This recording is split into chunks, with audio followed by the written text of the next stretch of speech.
My plan for these calls is first we can start off, like if anyone has any topics that they want to discuss, we can just discuss those.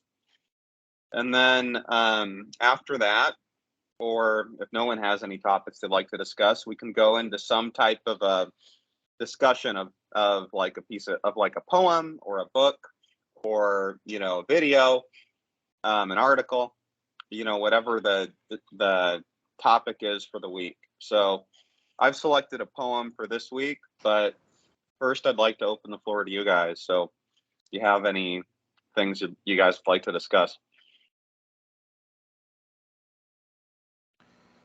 Yeah, sure. So I know it's in many traditions, it's fairly typical for formal practice to involve sitting with the spine straight. But in the last month, I've been doing a lot of experimentation with just lying on my back and meditating in that form. And yeah, I'd say that it's I've been getting a lot of varying results that way, but sometimes much it's like much faster to achieve relaxation in a laying position than it is from a formal sitting position, because there's less for me anyway, it's less to focus on as far as the posture. And I don't get sleepy on my back the way a lot of people do. I don't ever sleep on my back unless I'm, traveling. So, yeah, I just wanted to share that. It's been really nice to, I don't want to say abandon formal sitting, but to have that alternative posture as a still very effective way to enjoy the moment or enjoy the breath without feeling the need to be attached to one particular posture or another. Yep. Awesome. Yep. That's all I wanted to say about Yeah. that. Yeah, I think this is cool also because the main outlet of the meditation is the breath. So, like the posture is, I will not say secondary, but it's like not the object of meditation. So the important thing is whatever makes you better focused with the breath and come into the breath and follow the breath. So also for someone could be walking even. Yeah, absolutely. And to add to that, if you examine the reason for the straight back, it's so that one can maintain an alert mind, which is supposed to help with mindfulness and remembering, waking up, etc. And this is actually, I guess, kind of an interesting point to discuss is, what's more important, that alertness or relaxation, right? And both are important, clearly, right? We meditate so that we can let go of hindrances and relax in the present moment. And an alert mind is often helpful when it comes to that. However, like just laying down in bed can be quite relaxing. That can be a way of clearing the mind of hindrances if one is careful about it. So, yeah, I can see advantages to both approaches.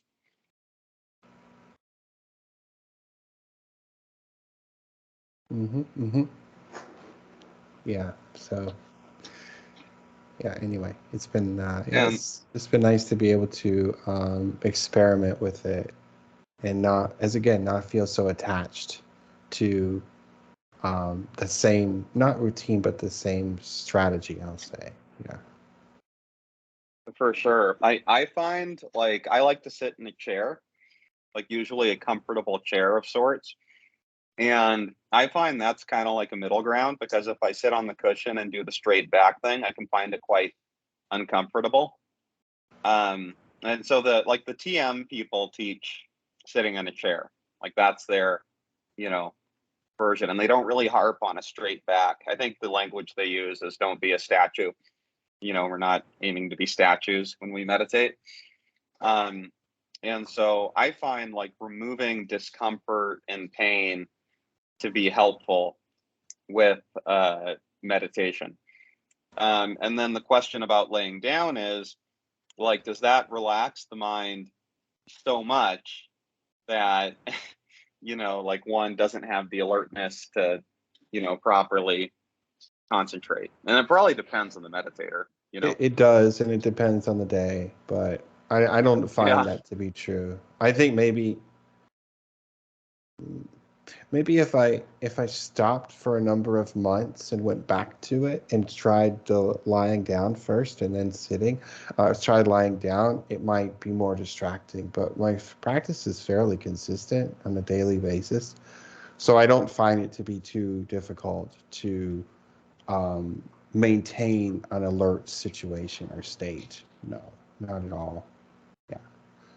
So, and again, Awesome. some people just conk out on their back, like that's their sleeping position, but not for me. No, I have a difficult time sleeping on my back, so I don't feel that that drowsiness that catches a lot of people. Yeah. That's great. Yeah. Yeah, Sorry, maybe go ahead, Pedro. sorry, okay, thank you. You made a great point, also because I talked about the object of meditation, and you said also the let's say, pass me the term, the goal of meditation, or the purpose for one which meditates, if it's better to be alert or relaxed.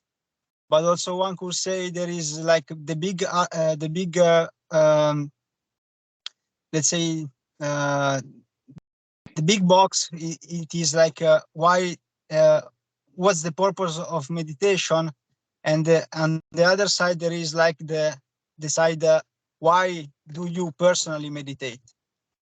Because like in one it's arguably vast, and also with a lot of pro and cons, but also with a lot of uh, studies and traditions and so on. On the other side, there is like the purpose, the personal purpose for one which meditates. Like, I don't know, maybe there is a tradition that says, okay, you meditate for purification of the mind, or you meditate to attain Buddha. One just say, okay, I approach meditation because I'm anxious, so like I follow the breath and I relax. Or maybe I practice meditation for concentration. So yeah, there is also one in the making more sitting meditations. It can try also having more purposes. Like one day he goes meditating out of anger.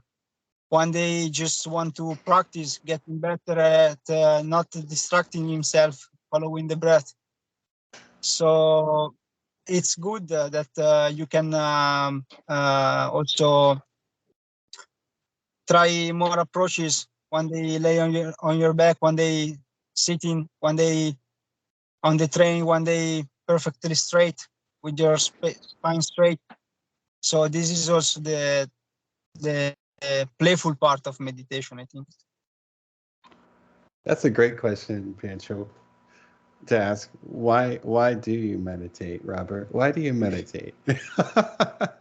Does the reason change from day to day, or has it evolved from when you started from now? Like, why do you meditate? It seemed like such a simple question, but it's kind of an essential one, isn't it?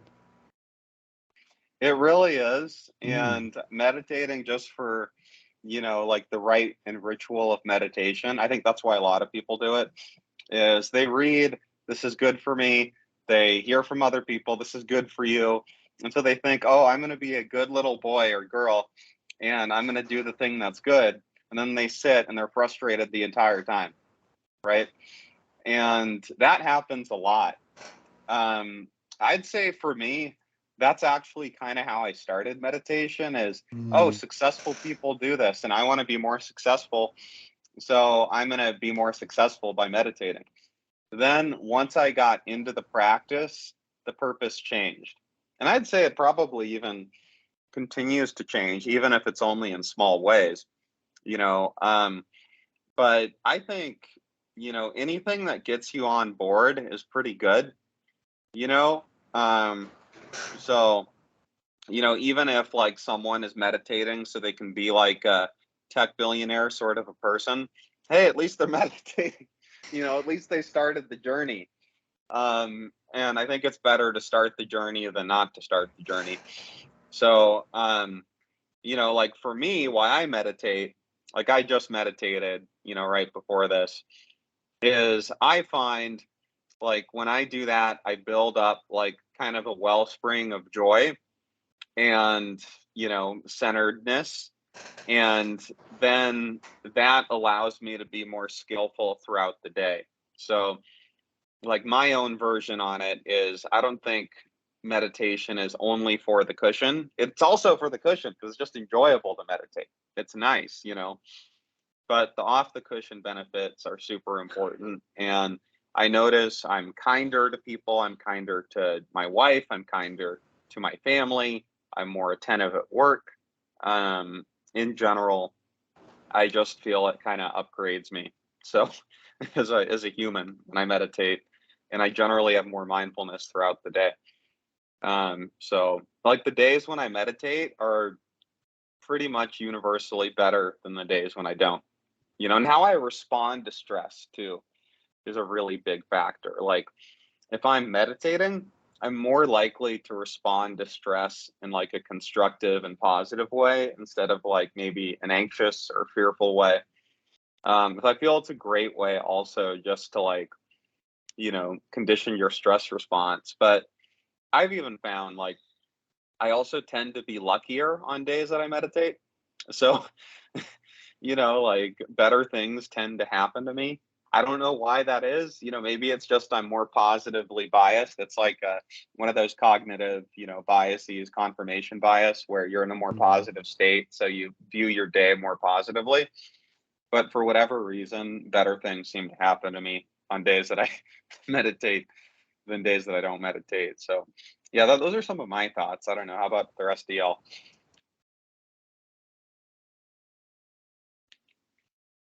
Oh, well, that's for me, that's really easy. I just go back to the triangle of wisdom, compassion, and satisfaction. That's it. That's all. That's it. I don't really look for any reasons beyond that. Yeah, that's it. Mm-hmm. Nice. How about you, Pietro and Robert? Oh yes, so there is like the let's say the knowledge for purpose of meditation, like the common knowledge. Okay, it helps anxiety, it helps concentration and so on. So it may be also the purpose for one comes to meditation. Then there is the personal purpose, and then definitely there is what you actually get from it. That is only by experience, because maybe like I started meditating for because I didn't feel present at all, like I was on in the clouds all the time, and so I get passionate about this thing about the present moment and everything, and then so I knew it was good for being in the present moment, and so that was also kind of my purpose. And then I actually found out that I got that there was a word into it, because also when I joined also the Sangha with Dhammarato, he just give me this perspective about just how much is wonderful to feel, especially since I'm a bad breather throughout the day, to feel your head oxygenated again and feel the fuzzy feeling of blood in the brain. That it's like a really powerful thing, you all the blood it's filled with oxygen, and you feel really in the real time this sensation. So like then maybe you forget for some time, and you go back meditating and find out again this sensation, and it's wonderful, like Sometimes, I see people going to the spa, but I don't know why it's not should be the same. Having a good session of meditation and enjoy the immediate results. Also, in fact, for the blood oxygenation. And yeah, also my purpose changed because at first I was in a group where we used to do some kind of vipassana, and there you usually it was more concentrated, concentration oriented. So coming back to the breathing and learn to not get distracted until they count to 10 and then start again from 0 and go to 10 breaths and so on, up and down, up and down, up and down. And so there was again another kind of approach. But again, the structure is the same, because the structure is the breathing. You stick to the breath, and you enjoy breathing. Now with the method of also adding thoughts, it's very cool because in this moment, in those moments when you have also yourself to choose the right thoughts, the thoughts that you think are wonderful and thoughts that you think are positive, it's beautiful because you learn also on which thing you give importance to. Because in this moment, you have to choose a really wonderful thought that can uplift you during the meditation. And so you put on a scale, like, what do I think it's best serving my interest?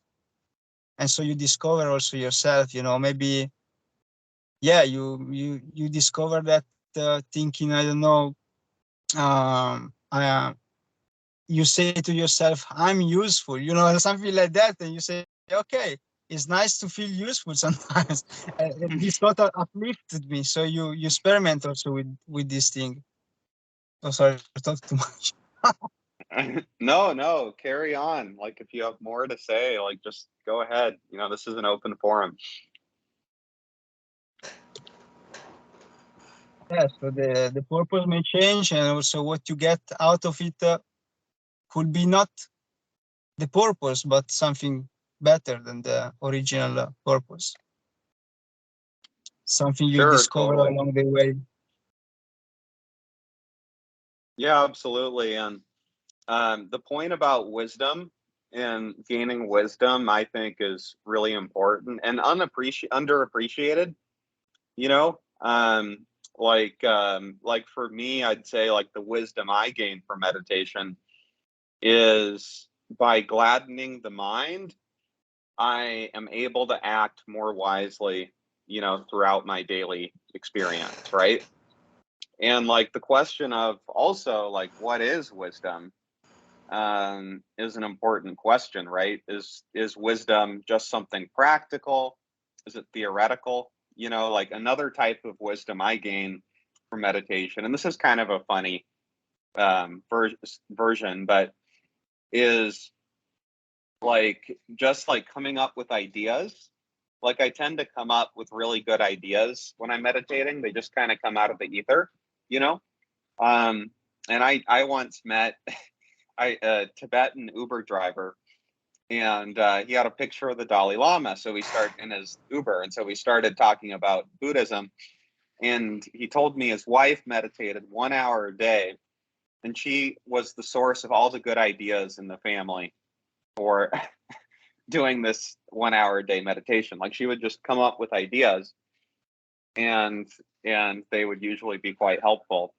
And my wife recently started meditating more often, and she said to me today, or last night, she said, "Oh, I just came up with a really good idea for our household, and it was a really good idea."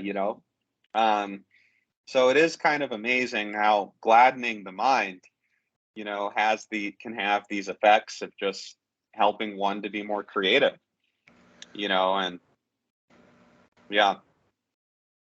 We could also see it like open versus closed, right? Like the meditation is in a way allowing there to be a lot of receptivity, and then of course you're more sensitive to this whatever you're calling the ether. Yeah. Rather than having the more hindrance-based thoughts, which sort of close things down, shut it down, right? So we could think of it as that way too, the closed versus open model, you know, just for conversation's sake. You know, these are all just analogies, you know. So.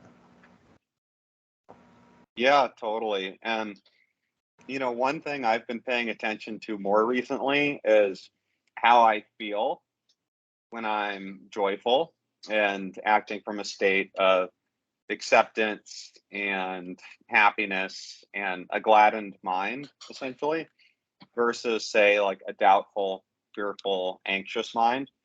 And I go through both and I get in any day.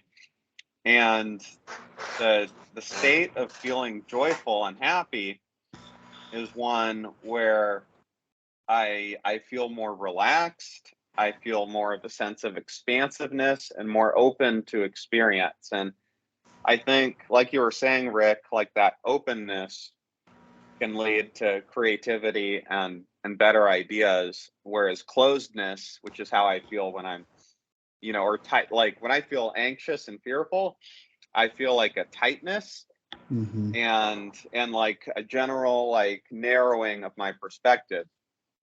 And that is a much less creative space to be in, I find. Mm-hmm. Mm-hmm.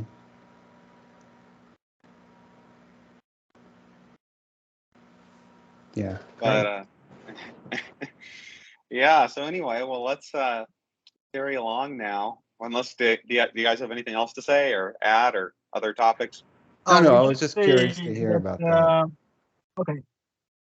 I will just say that, yeah, the openness is also goes with together with alertness, I think, because in alertness you catch up things happening also in the back of your mind as well in the environment. So also maybe some ideas, let's say, since we said in the ether, you could catch also some ideas better with alertness, like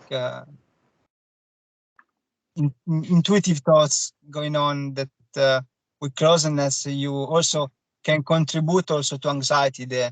The presence of intuition can, if you are like in refusal or in disagreeing with your sense of intuition, it causes more suffering and more suffering, and so on. It's like a vicious cycle. But with openness, you recognize that intuition is there to help you. It's not like an enemy that you have to fight with criticism onto yourself. So also with alertness, I would say it's great, openness and alertness.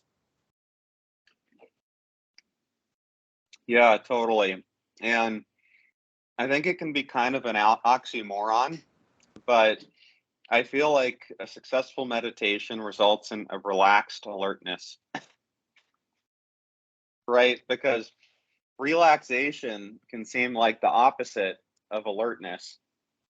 But there is a way where one can be both relaxed and alert, and that's kind That of what that's what mindfulness means in a way, is paying attention, but doing it in a relaxed way. sounds like a keto, baby. Sounds like a Yeah. keto. Because that was the basic state of readiness that we were asked to um, to find ourselves in, and on the mat is ready for attacks, but not anticipating them, and as they're developing, not tensing against them, but allowing them to occur, so that in a relaxed state you're able to guide and adjust and blend rather than push or fight or struggle. And so keto has been excellent training in that way for the mind, for that kind of state. Yeah. Sure, totally. And I would say that applies to any skill, basically. You know, like a tennis player, if they're really tensed up, and they've narrowed their perspective, they're not going to be open to whatever ball is swung their way. You know, or in my case, like I'm a writer by trade, and it's good for me to be paying attention to what I'm doing. But if I constrain my perspective too much, I'm not open to the flow of ideas. And so, yeah, I totally agree, Rick. There's that, you know, like one must be both relaxed and paying attention, at the same time. And I think that's kind of what mindfulness is. Well, I bring that up because when one is being attacked, there's the fight or flight response that can easily be triggered, right? And so I'm saying not that Aikido is a better activity, but it has a great tendency to help one notice that biological button response, and to be able to find a way to avoid that reflex that most people have if they feel that they're in danger, you know. Yeah, absolutely. And it's important to pay attention to those reflexes, and then also moderate them, at the same time, as far as, say, like the fear reflex may go. And I think there's kind of this complex thing going on when you're meditating or you're in a state of flow, where you're both responding to a situation and simultaneously regulating that response, such that it doesn't overwhelm you in some way.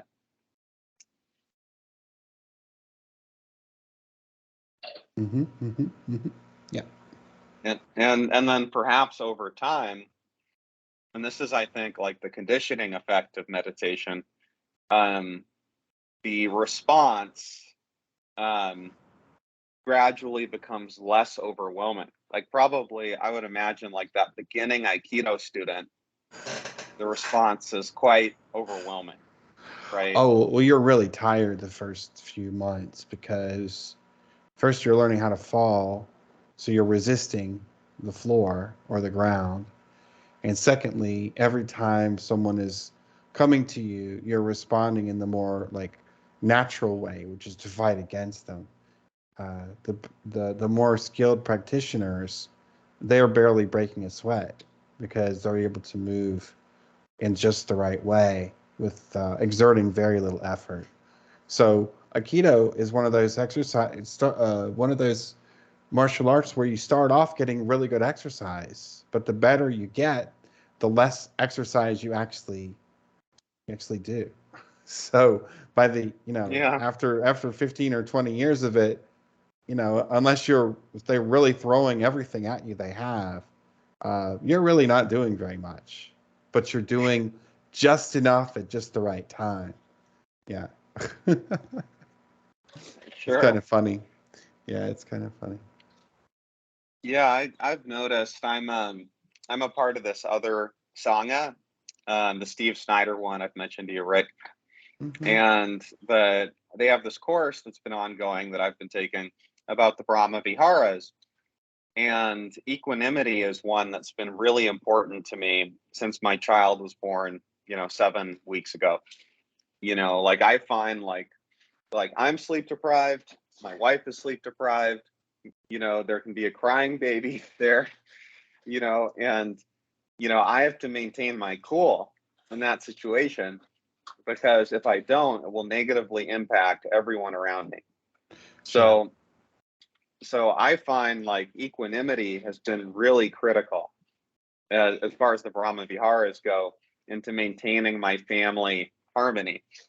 And it was actually quite hard at the beginning, because it was a new thing. You know, I'd never dealt with a crying baby before. I didn't know anything about babies. I didn't know anything about, you know, dealing with that type of a situation. And over time, I learned to drop into this place of, you know, acceptance, and also like, I've got this, you know, I can handle this. And that has improved over time to the point where it's becoming like a reflex, where I just don't lose my cool with the family, you know, and I just keep it very, you know, chill as much as I possibly can. And over time, like, that's just becoming an automatic thing. And part of it is like investigation, where I've investigated scenarios where I have not kept my cool, and I've investigated scenarios where I have kept my cool. Mm-hmm. And I find that there's much more benefit in keeping my cool than there is in not, for everyone, for myself, for the baby, for my wife, you know. And so I really focus on this like equanimity, to the point where even yesterday, like there was a little bit of stress rising up in the family situation. Sure. And I just thought the word equanimity, and it immediately calmed me down. Just that word, you know, equanimity, you know, that's the solution here. And Very just good. that word on its own, you know. So yeah, I'm finding that becoming like a more automatic response for sure. But anyhow.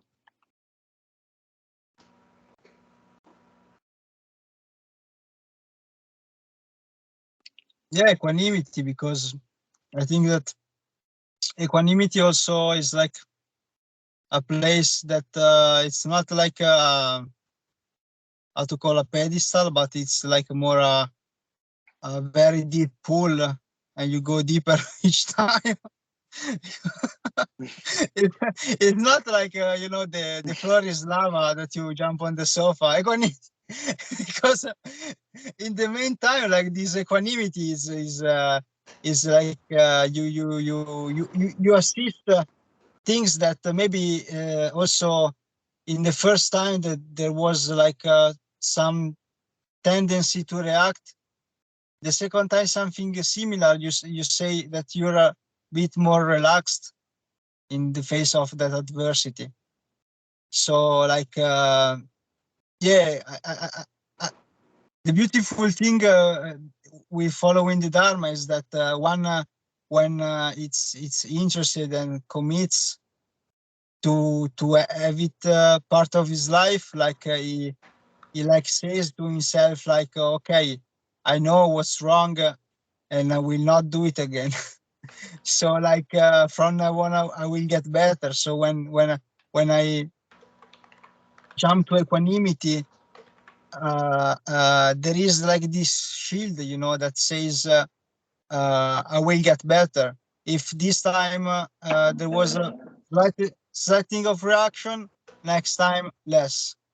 So you because you committed to it. So it's like, it's also because you want to be positive about it, you know. So because we don't want to be like people that say, I don't know, like oh, this thing, it was out of my hand, next time you do it worse, you know, because we want to be positive that we are on a path, and it will get better, and so on. So the positive attitude also about the path, and where this path leads, it's everything, because you talk to yourself when needed, in a way that's that enhances and points to the little small steps in which you got better. And so you learn to see this incremental joy that builds up in time. And so it's also a new way to train your narrative when it's needed. It's a new way to train your mind to look at the small steps that you do each time, because also you learn to observe better each time, and so you notice better each time. And so yeah, positive attitude, I think it's good to create really a mindset where you can enjoy your company, and like be like yeah, if I'm alone somewhere, I don't want to be troubled by my own mind, I want to be in good company. So like I want to create this positive environment in which there is the right comprehension, the right the right view. So also for you, it's like we deserve to have this kind of mind, because like also we we we always have this thing, because we will spend all of our life with this instrument, so like the best thing to do. Absolutely. I couldn't agree more. You're totally right. Like your mind is the forerunner, as they say. And if you get your mind right, the rest of your life will follow. If you get your mind wrong, also the rest of your life will follow. And yeah, your point about the right attitude, having that positive attitude is so important, because that can easily be lost. Like, why am I doing this? Why am I not instead, trying to make a bunch of money instead of doing this meditation thing? Or why am I not, going to the gym instead of meditating? Why am I not, et cetera, et cetera, et cetera, right? There's a million different reasons, and the fact is, and I think this is why it's wise to meditate, is if you get your mind right, you can get the rest of your life right. The mind allows you to, like, especially with meditation, you see more clearly, you have more joy, you have more confidence, you have more, shall we say, resiliency, even, right? Because it's also an empowering thing to know about yourself, that you could be sitting in solitary confinement in prison and find a way to brighten your mood. That's like the worst thing someone can do to you, is put you in solitary confinement in prison. And through meditation, you learn to discover that's actually not so bad. That could actually be a nice place to be. That would be, that's not the end of the world if you're in that situation. And I think like that positivity that can come with that is, very enriching for the rest of your life, for all the other areas of your life. And so there's a strength that comes with needing nothing and desiring nothing that can certainly be applied. So yeah, I totally agree.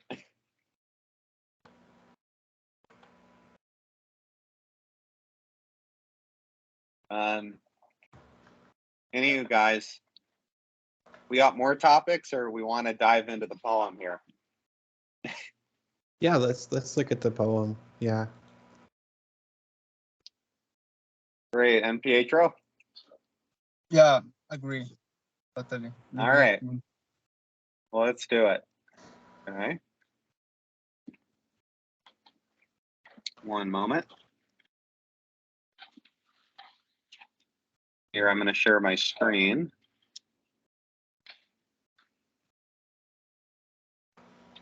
Okay, oh, great. So this is The Guest House by Rumi. It looks like I actually have to exit Skype, so I don't want to do that. So I'm just gonna read it, and I'll post it in the chat as well. I see it. I can see it clearly. No, you've got it. Oh, Okay, great. Yeah, Awesome. we can read it easily. Yeah. Uh-huh. So this is The Guest House by Rumi. So I'm thinking I'm going to read it just, you know, all the way through, and then we can take it line by line.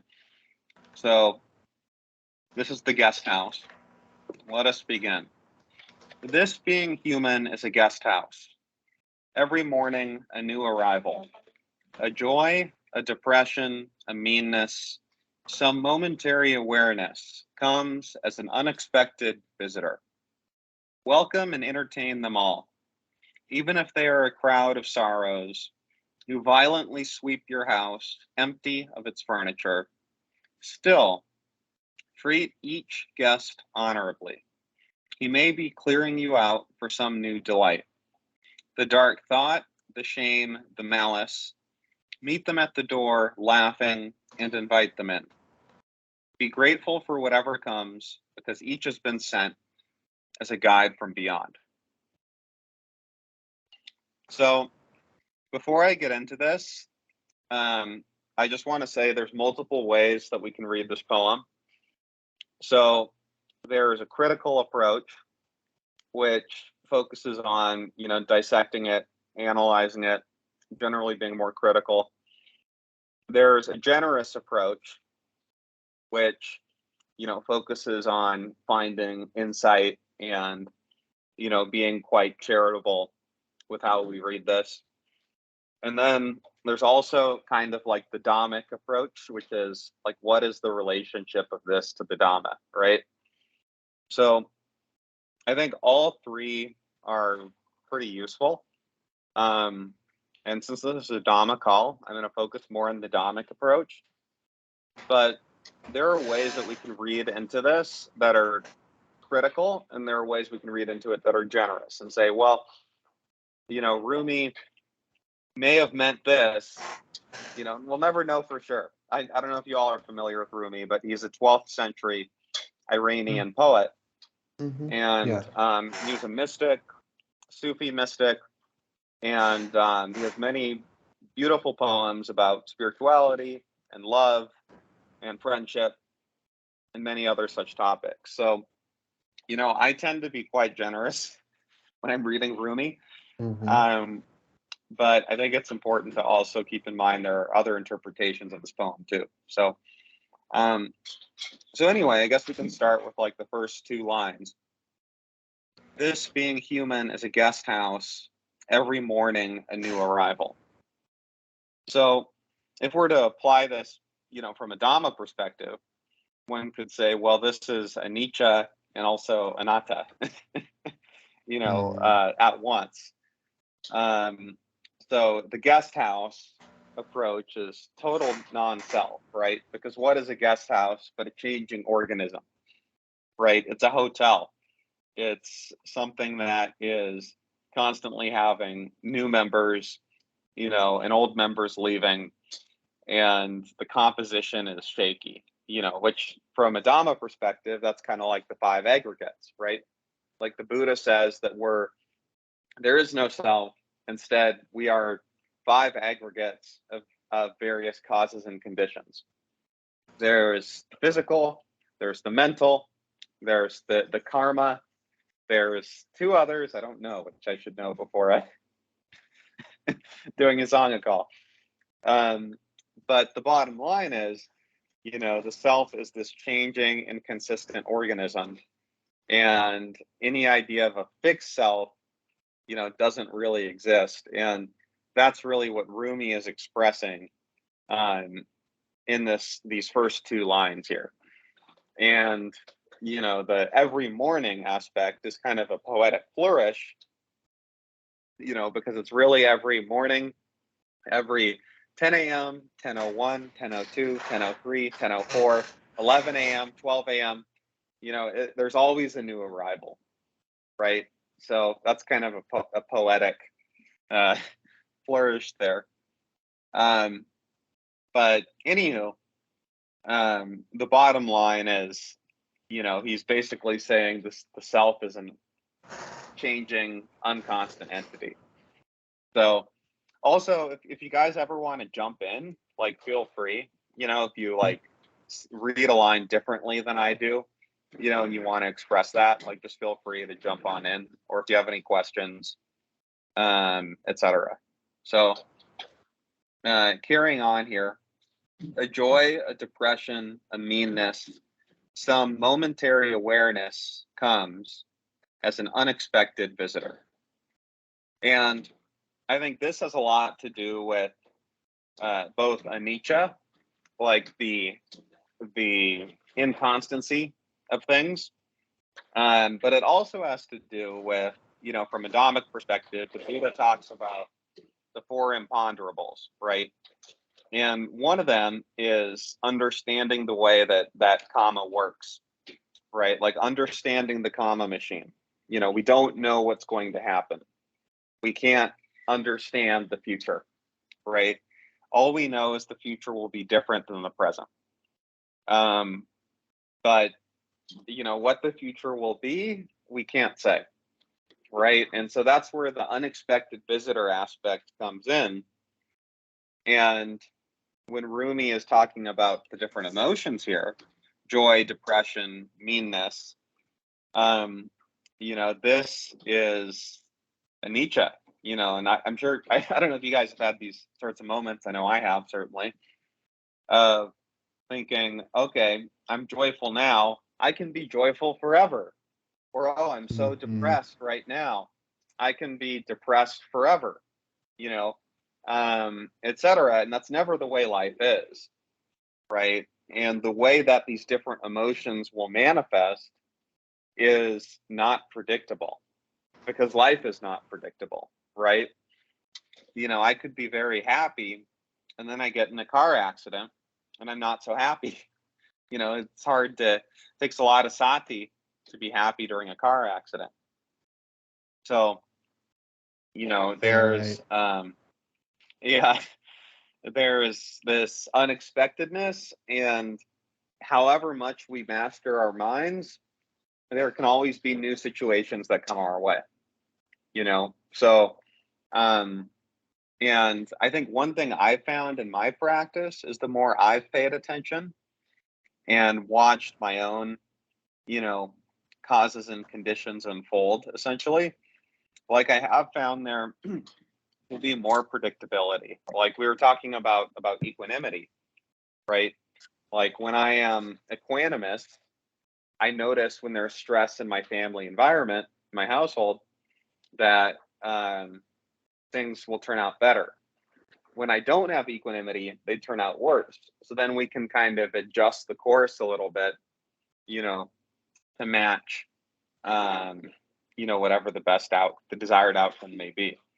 However, life does remain unexpected and mysterious, and we may find ourselves in many different sorts of emotions for whatever reason. So now here's the really interesting, and I would say controversial, part of the poem for Dhamma practitioners is coming up here. So, welcome and entertain them all, even if they are a crowd of sorrows who violently sweep your house empty of its furniture. Still, treat each guest honorably. He may be clearing you out for some new delight. So, this is quite interesting because, at a literal reading of this, and I think a more critical reading of this, it sounds like he's saying, hey, if you're depressed, welcome it. Come on, depression. Let's just get more depressed. If you're angry, welcome that. Let's be angry right now, right? And I think the next line kind of clarifies more what he's talking about here.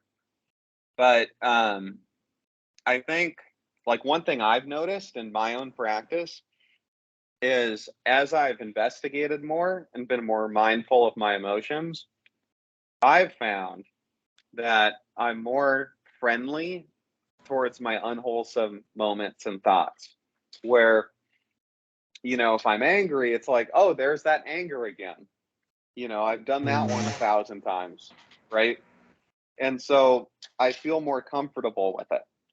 That doesn't mean I indulge it. I don't indulge it, but in feeling more comfortable with it, I can brush it away in a more friendly way.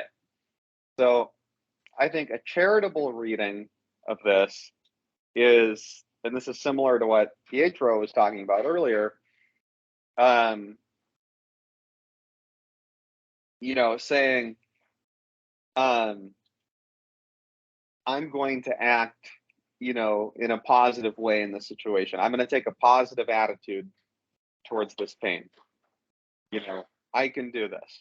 I can handle it. I can, fix this situation. And I think, like, if you take the word entertain, for example, to entertain one's doubt or one's anger or desire or whatever hindrance may arise is to really, play with it. And this is something Dhammarato likes to talk about, is if something unusual comes up in your life, see it as a new toy to play with, right? This is a toy, whatever anger or desire or etc. is coming up.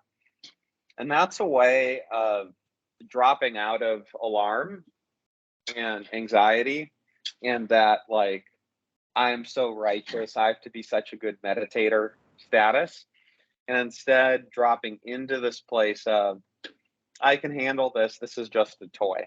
This is something to play with.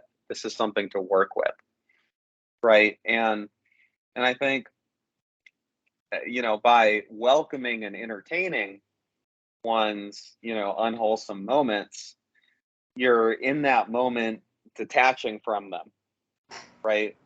Whereas if you indulge them, and you get even angrier, you get even more depressed, instead of entertaining yourself with the idea of depression or entertaining yourself with the idea of anger, you're going to create more dukkha. So I think this, like, hey, it's okay, I was angry, I'm going to entertain myself with this. That's kind of reminds me a lot of this. It's a new toy to play with. And then in the next few lines, even if they are a crowd of sorrows who violently sweep your house empty of its furniture, still treat each guest honorably. So, there's this great Nelson Mandela quote, which I think has a lot of Dhamma in it, which is, I never lose, I either win or I learn. And there's also a story by, and I think this is a Taoist story or Zen. Maybe Rick, you can correct me or point to the true source here. But it reminds me of this great story about this Chinese farmer during a war in, like, the 14th century, 12th century, something like that. And he has a son who is of age to be a soldier. And anyway, and so the Chinese government comes by and asks the farmer, we would like to come by your house, soon, to recruit your son, to draft your son for the war. And the soldier says, okay, that's fine. Hey, Scott, great Hello. to have you on. How's We it were going? just good. How are you, man? Good. Great. So we're discussing this poem, The Guest House by Rumi, and we're on this third stanza here. So if you want, you can just read the poem for yourself, but we're discussing this line. Sorry. All right. Yeah, Interrupt. no worries. Oh, no problemo. So anyway, this Chinese peasant, his son is about to be drafted for this war, and the government is going to return soon to pick him up to become a soldier. And the son and the wife go to the father and say, this is really bad, like they're in a state of dismay. And his response is, maybe not. Then the government official returns, and it's time for the war. And as he's returning, the son is out on a horse, and he falls from the horse and he breaks his legs. And the government official arrives and and says, "I'm here for your son." And the son is now lame. He can't walk, and so he can't recruit him for the war. And the wife and the son go to the farmer again and say, how great is this? Like, he broke his leg, so now he's not going to go die in the war. And the farmer says, maybe not. So there's these shifts in fortune, and we don't always know how they're going to play out.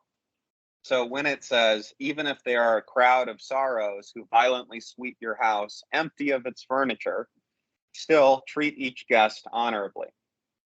So we never know how things are going to play out. And sometimes we can have a great misfortune happen to us that can end up being really positive. And other times we can have something really good happen to us and it ends up being quite a negative development. Like, another example of this would be lottery winners. A lot of people win the lottery and then they find it ruins their lives, right? Like, suddenly, family members are asking them for money, friends are asking them for money. They feel they can't trust anyone. They get into drugs, and most lottery winners end up usually spending the entire winnings and with a host of problems in their personal life after. And some say, I wish I never won the lottery, right? So, that question of, is the crowd of sorrows good or bad? Oftentimes when we have things happen to us in our life, we don't really know what the effect is going to be. So, that said, one does not have to be sorrowful, amidst the slings and arrows of outrageous fortune, right? And I think, this particular stanza here is Rumi saying, unfortunate events, since we don't know how they're going to play out, why be depressed about them?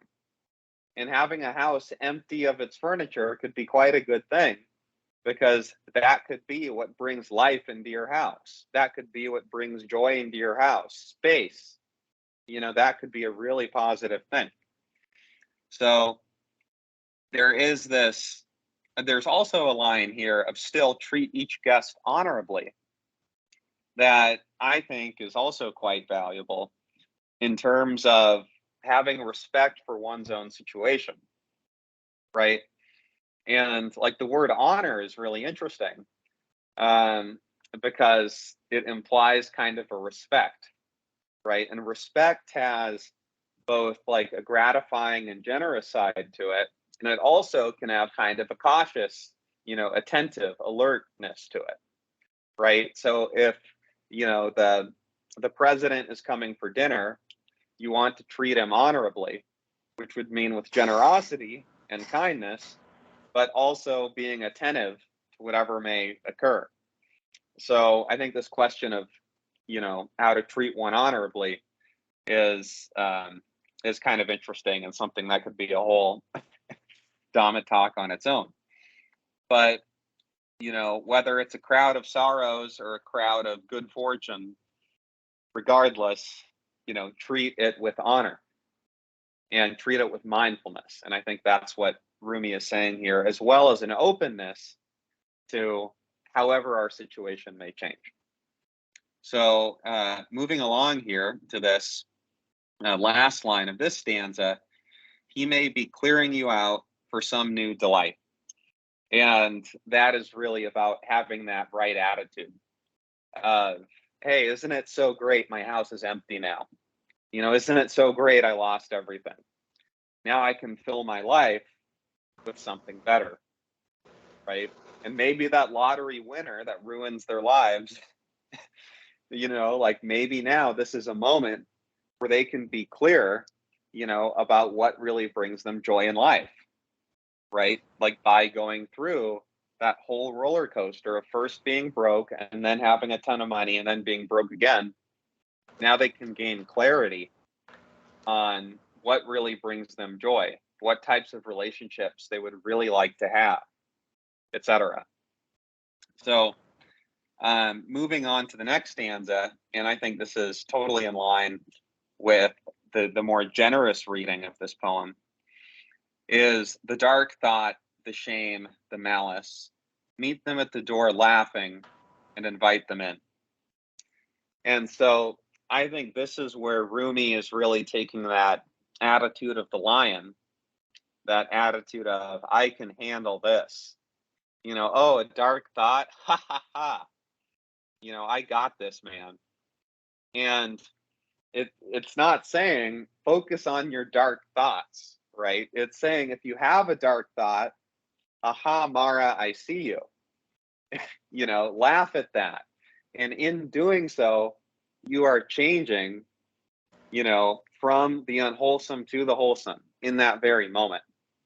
So, whereas if one is afraid and, oh, I'm a really bad Buddhist for getting angry, or I'm a really bad Buddhist for being depressed, you're actually going to set yourself back and have more dukkha, less satisfaction just by doing that.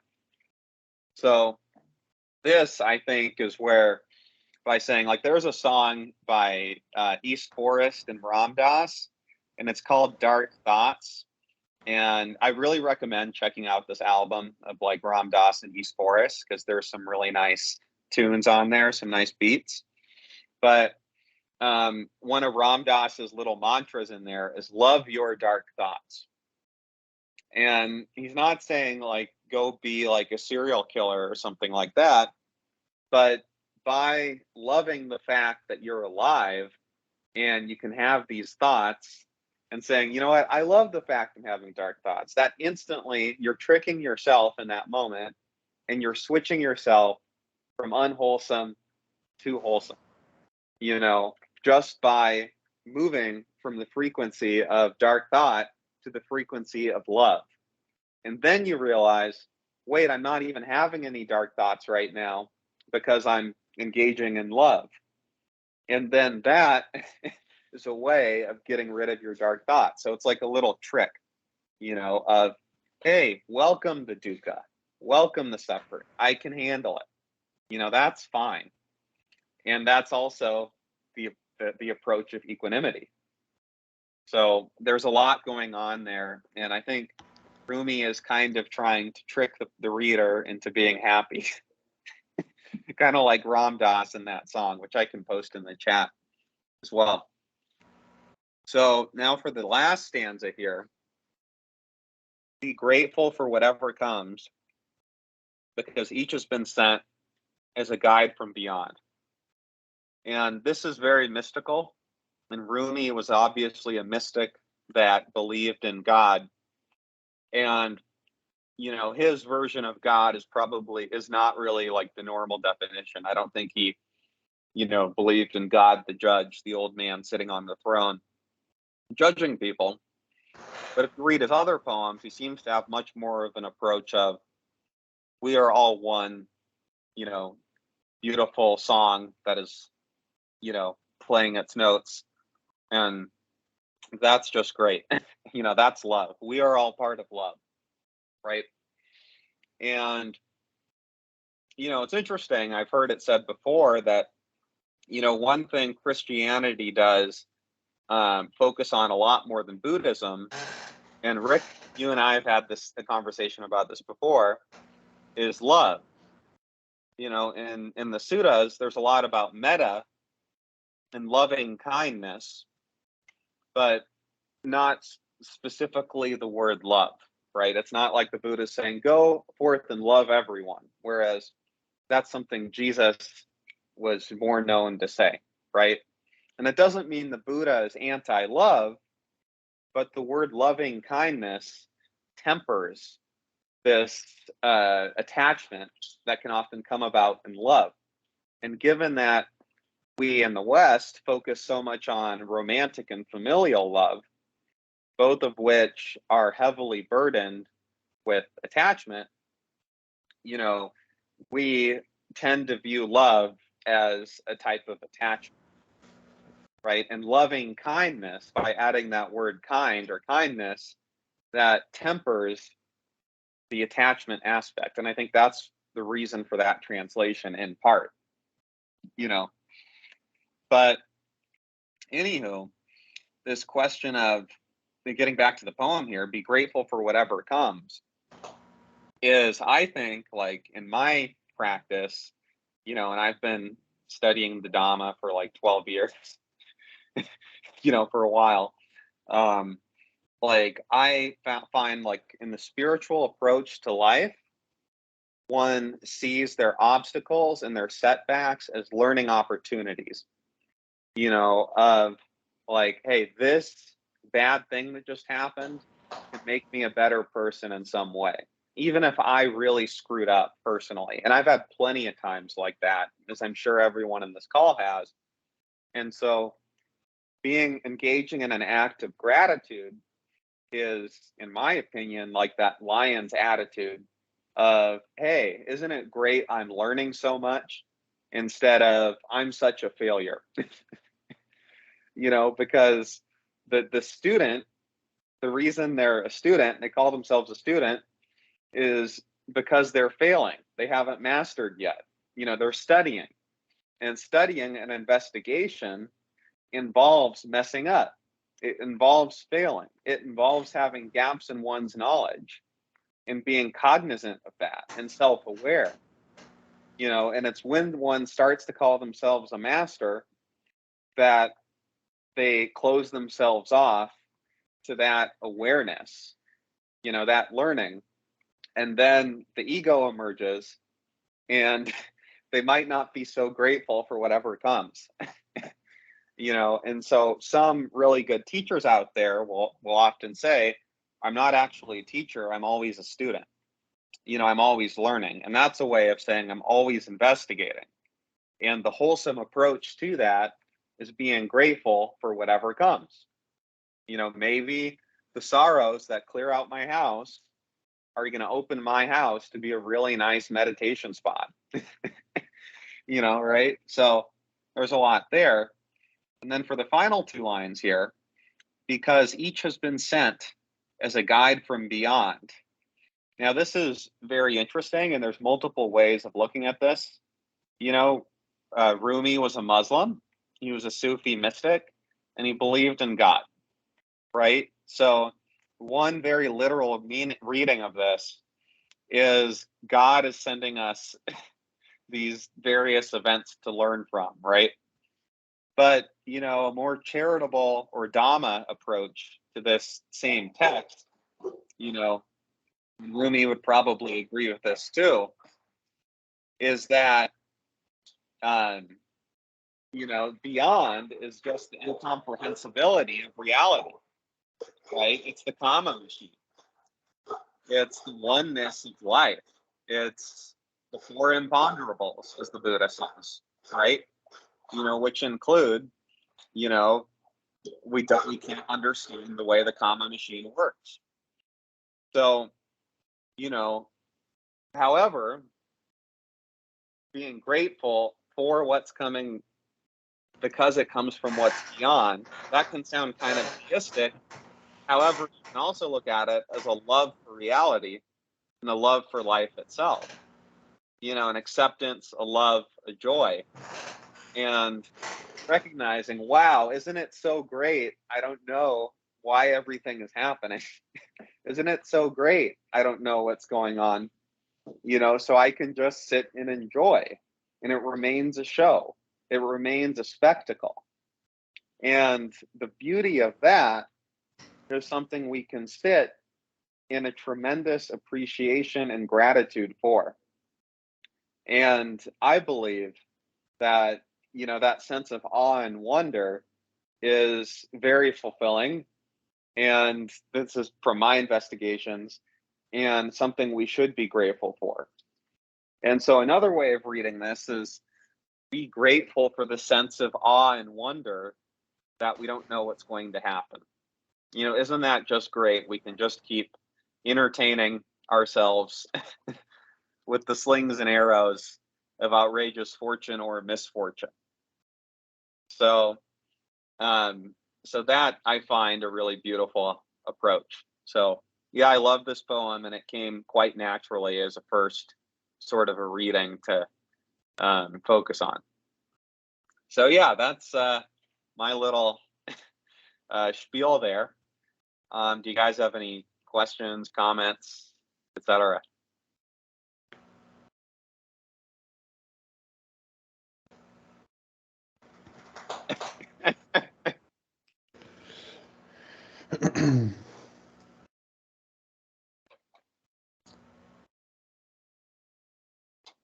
No, I thank you, Robert, for your perspective, because it was very enriching, because it's this this exchange of perspective, hearing your interpretation of that is very interesting and very enriching. So I want to thank you also for this initiative of this call, and I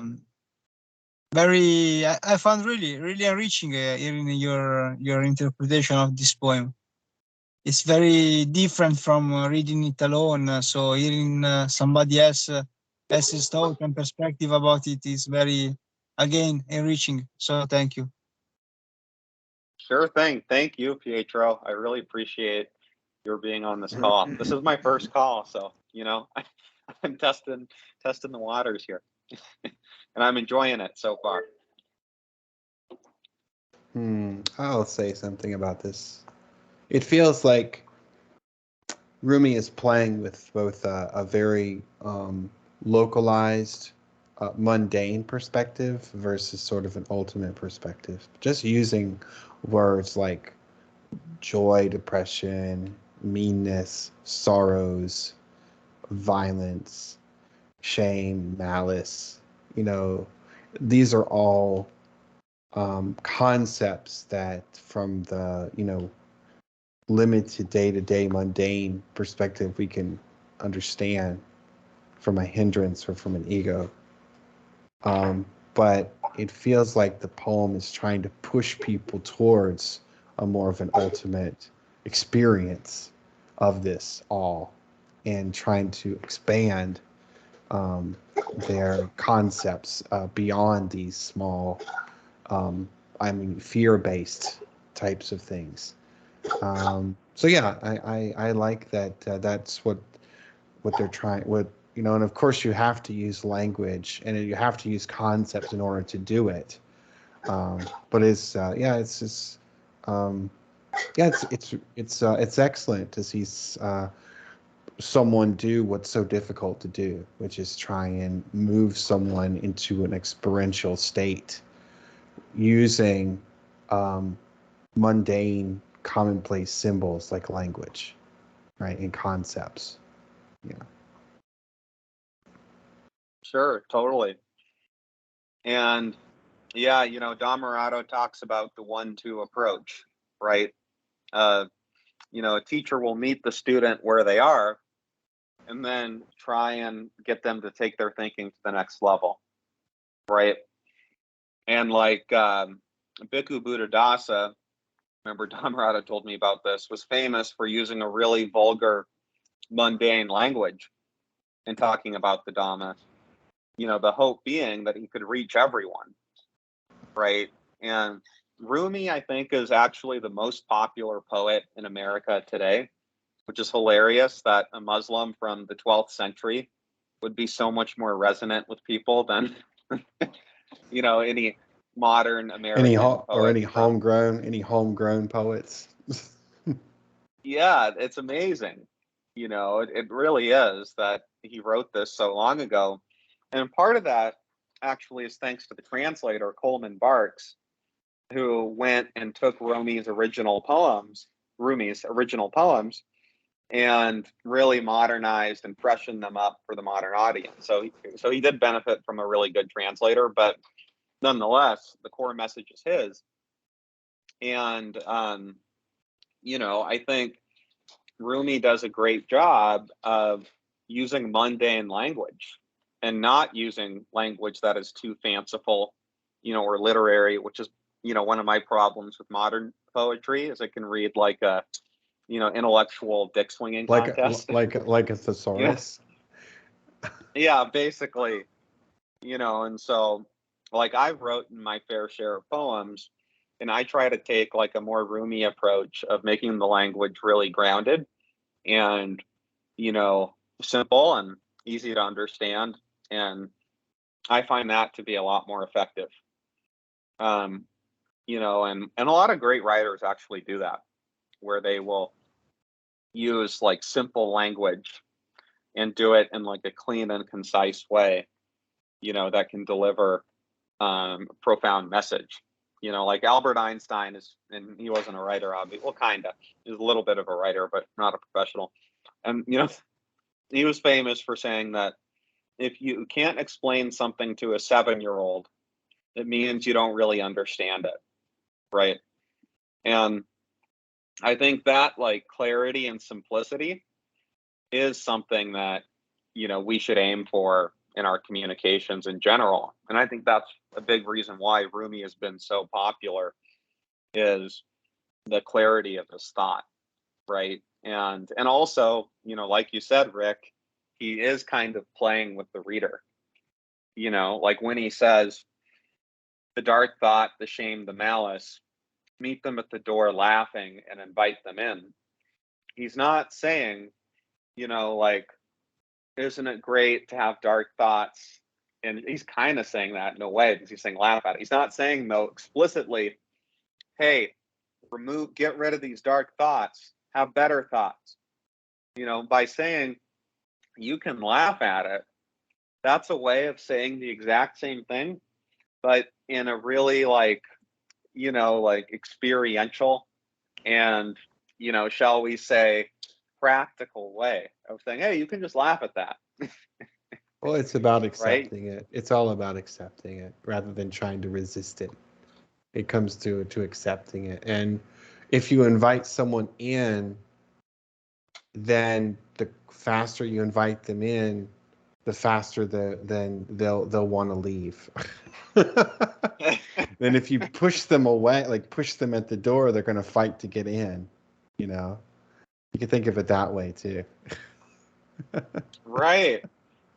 Because if you're pushing at the door, you're engaging in this struggle, which is itself like a form of hindrance, right? Right. And I think like another way you can interpret this poem is as a warning to people that try too hard. They're trying so hard to be a good spiritual practitioner that they might have succeeded and not, engaging in, say, a depression, or a violence, but instead they're engaging in shame, shame and an inner turmoil, inner tension. And that is also destructive, even though it might be less destructive than depression or violence, right? And so, I'd rather, if I could choose to have dinner with a serial killer or, oh, thank you, Scott. Take care. See you soon. Bye. I enjoyed, I just caught the tail end, but it was cool to hear you talk about it. Catch you next time. Bye. See you, Scott. Catch you later. Cheers. So anyway, instead of taking this approach of, I'm going to be the best Buddhist there is, I'd rather have dinner with that person, even though they're filled with maybe shame or self-resentment, etc., of the aspirant that's so determined to aspire, than I would someone that's just committing bad acts. However, the best is someone that is just relaxed about the whole process. That's the nicest person to be around, of the three. And hey, if you've already achieved it, you got nothing to worry about, even if sometimes you're going to mess up. Achieving it, though, see, that's a sticky word, achieving, right? Because it is. What can be gained can be lost, right? What can be gained can be lost. So you have to be careful with that word achieve. Really, really careful with it. I understand what you mean from a conceptual perspective, like you make progression, you achieve, experience and wisdom, etc. But every moment is fresh and new. So be careful about that achieve, because there's an expectation that comes in, isn't it? It's like, oh, I've already achieved that. So why am I still running in the circle? Yep. It's a new day. It's a new week. You're a new you, new circumstances, new dukkha, new whatever. It's like, so the achievement is a sticky word. Totally. Because achievement implies problem that was solved. Right. And the real, achievement, so to speak, is realizing there's never any problem at all. You just invented it. And so you can play with that word too. Like another term you could use is you're on top of the mountain, king of the hill, right? Well, a lot of these analogies that we use, I'm on top, I achieve, I'm the king, I'm the lion, I'm the whatever. That implies that there's some kind of a hierarchy, right? Achieve, not achieve. Lion versus rabbit, king versus subject, right? And the point is to go beyond that, and so these words and this kind of, points at, like, even enlightenment, right? Like the word enlightenment implies non-enlightenment. Like our words are very relative, and I mean, to me, it comes down to, you can have these experiences, but they come and go, right? They come and they pass away, just the same way as joy and depression and meanness and all this stuff comes and goes. So you can greet enlightenment or you can greet non-enlightenment. You can laugh at both. You can invite either in or whatever, right? It doesn't have to be, it could be these emotions or it could be existential states of consciousness. Either way, the poem could still apply to those as well, right? It doesn't have to be focused on a hindrance or a feeling of satisfaction. It could be any of those, right? Absolutely. Welcome and entertain them all. Mm-hmm. I got one more thing, and then I'm going to have to go and grab some lunch. I really like the line, he or she, could be gender neutral, may be clearing you out for some new delight. So there's the understanding in the poem, you could look at it both ways. Like either you are the container with all of this stuff inside that is being cleared out, or you could be the ego inside that's being cleared out. You see what I mean? Like you could be the environment and stuff is being cleared out of you the room, or your ego is sitting in the empty space and it's clearing the ego out. So there's a double meaning there with clearing you out. Absolutely. Yeah, that's a great